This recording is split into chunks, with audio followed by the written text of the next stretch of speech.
Vamos a conversar con Mauricio Meshulam, internacionalista, sobre la escalada del conflicto que se está dando en Oriente Medio, después de que Israel lanzó una ofensiva en Gaza que ha durado varios meses.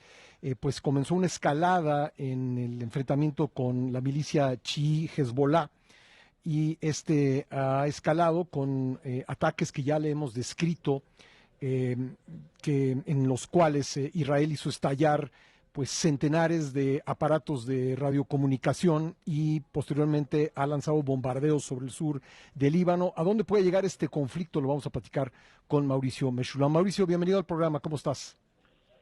Hola Pascal, muchísimas gracias por la invitación. ¿Estarían conectados, primera pregunta, estarían conectados los ataques con los beepers o pagers y la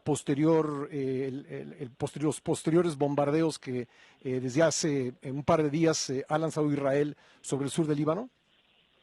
Sí, completamente. Todo es parte de una decisión estratégica por parte de Israel de escalar en este momento. Y la razón básicamente es, como lo mencionabas tú, independientemente de que Israel tiene una conflictiva propia con Hezbollah, la milicia libanesa, que es aliada de Irán y que obviamente tiene un partido político muy importante, forma parte del gobierno, forma parte del parlamento en Líbano, pero más allá de la conflictiva entre Israel y Hezbollah, lo que sucede es que el día 8 de octubre, un día después de los atentados terroristas de Hamas y la Yihad Islámica contra Israel, Hezbollah decide sumarse a la causa de Hamas y de la Yihad Islámica y comienza una campaña de ataques, una especie de guerra de baja intensidad en contra de Israel, a lo que Israel decide responder en ese momento de manera limitada, considerando pues que estaba el tema de Gaza y que Israel tenía que movilizar a cientos de miles de tropas hacia Gaza. Israel en ese momento eligió no responder con fuerza ante los ataques de Hezbollah para no tener que estar librando la guerra en dos frentes. Lo que pasa es que esto no para, los ataques de Hezbollah continúan, solo se detienen, fíjate, en el momento, y por eso está esta conexión, ¿no? En el momento en que hay un cese al fuego en Gaza, recordarás a fines de noviembre del 2023, hay unos días de cese al fuego, intercambio de rehenes por prisioneros. Esos días también Hezbollah para sus ataques, como diciendo, nosotros nos sumamos al cese al fuego si es que Israel detiene sus hostilidades en Gaza. Y luego reanuda estos bombardeos, Israel responde y esto se mantiene en ese nivel relativamente limitado, porque claro que hay muertes de los dos lados, sobre todo del lado del Líbano. Hay ataques por parte de Israel en contra de comandantes. Israel llega incluso a asesinar al líder militar de Hezbollah hace algunos meses, pero todavía se mantiene dentro del territorio limitado.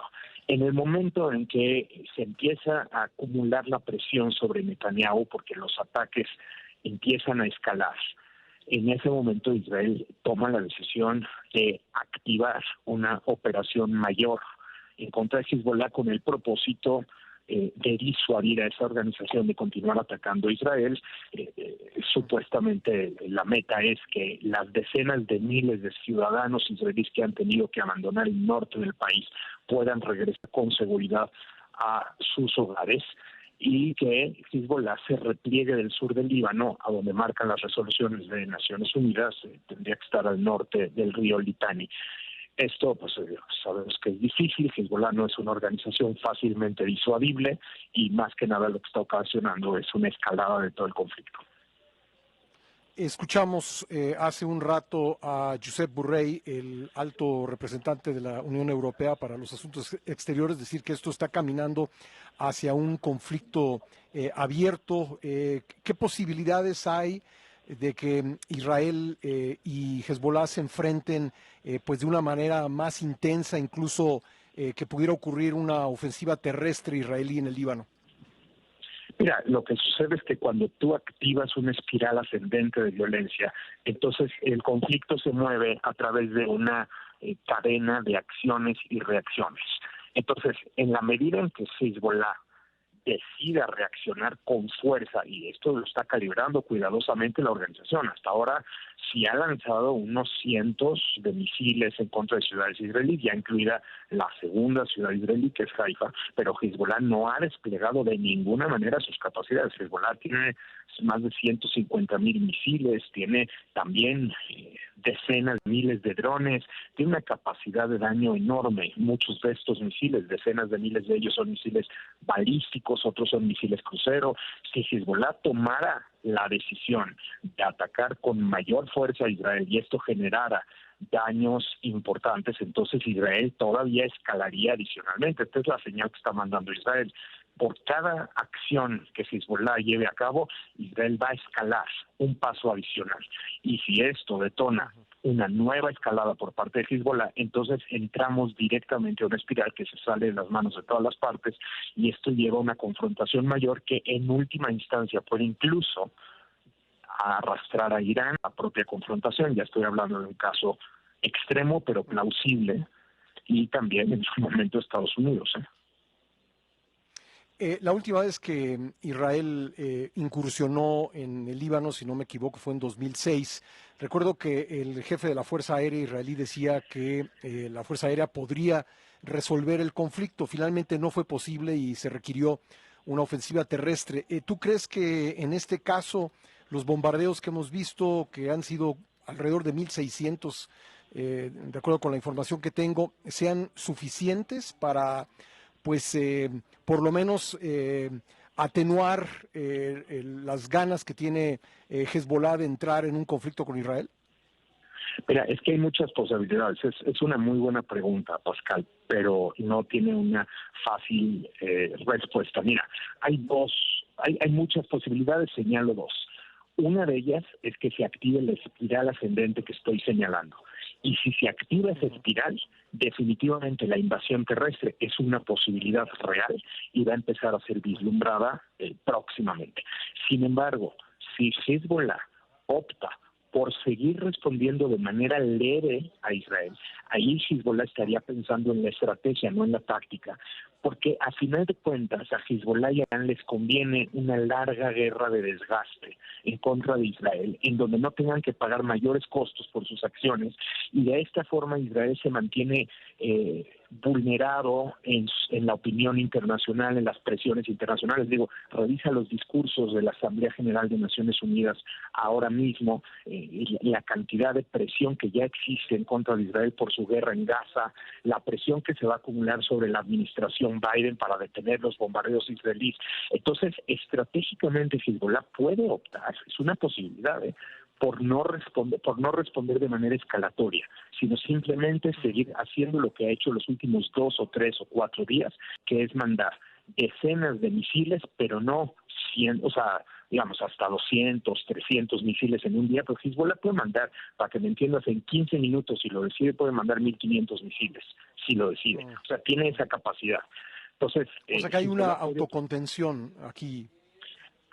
Hasta hoy es lo que estamos viendo. Claro que hay mucha presión sobre el líder de Hezbollah para responder con mayor fuerza, pero una posibilidad es que opten por mantener la situación de manera no escalatoria. Esto, claro, va a orillar a que Israel continúe los bombardeos que hemos visto, y pues al final de cuentas es como funcionan las guerras, ¿no? Un juego de voluntades, un juego macabro de voluntades, a ver quién termina vulnerando la capacidad de la otra parte para tomar decisiones, a ver quién termina cediendo.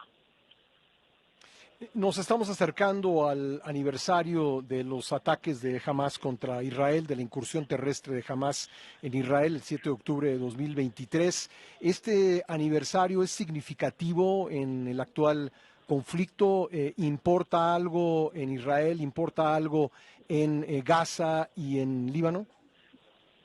Mira, por supuesto que es una fecha enorme, porque se va a celebrar una cantidad de aniversarios luctuosos, conmemoraciones y el recuerdo de cómo inició toda esta situación, pero al mismo tiempo es un momento dentro de Israel en el cual se efectúan una serie de balances.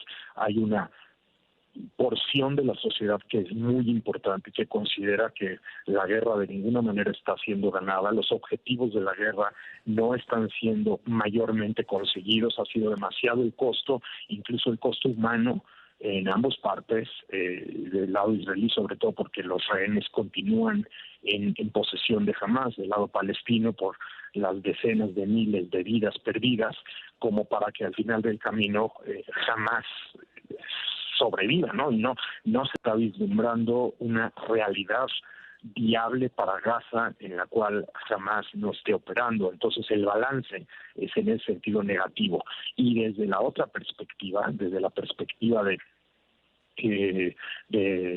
cómo esto se termina conectando con una situación en Líbano que podría orillar a una guerra de una dimensión que la sociedad israelí no ha vivido, sí es un sentimiento de amargura, un sentimiento de la situación no está de ninguna manera resuelta, ni tampoco se vislumbra una solución próxima.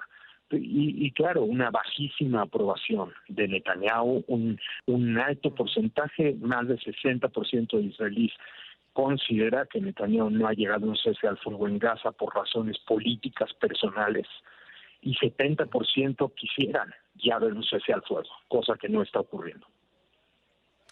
Quería justamente preguntarte por la situación política interna de Israel. Vimos reanimarse el movimiento anti-Netanyahu en días recientes. Esta ofensiva en Líbano, estos bombardeos, ¿algo hacen para desarticular ese movimiento de protesta, en tu opinión?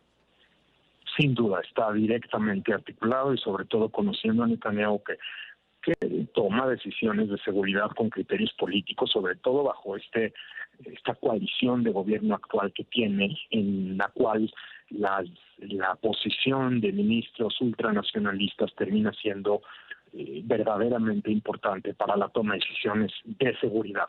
Entonces, yo creo que sería imposible desconectar una cosa de la otra, ¿no? Porque efectivamente, en la medida en que, pues, Netanyahu puede presentar la situación actual como estamos atacando al enemigo mayor. El enemigo mayor de todo el esquema al final del camino es Irán, porque Irán es quien arma, entrena, financia y un poco coordina las operaciones de toda esta serie de milicias. Esto incluye Hamas, la Yihad Islámica, Hezbollah, los Houthis en Yemen. Entonces estoy luchando en contra del enemigo mayor y pues siempre es apelar al enemigo externo y la posibilidad de que esto por lo menos le genere un nivel de aprobación mayor que el que actualmente tiene y por supuesto no puede haber elecciones en Israel en este momento porque pues, estamos en plena guerra, ¿cómo va a haber elecciones?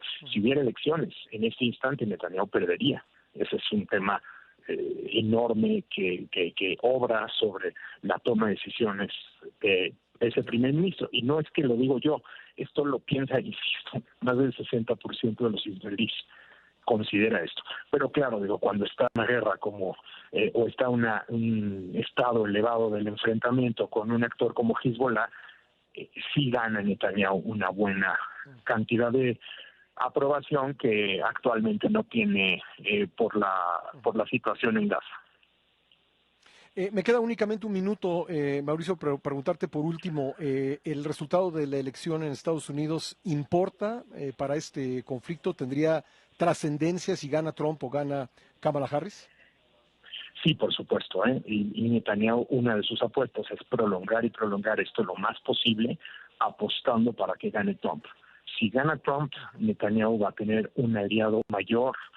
Su visión acerca de Medio Oriente, acerca de Irán, acerca de Israel, pues digamos que es más afín con la de este primer ministro y considera, por supuesto, Netanyahu que ese será un respaldo enorme, a diferencia de si gana Kamala Harris, que incluso se sentirá ligeramente más a la izquierda de Biden.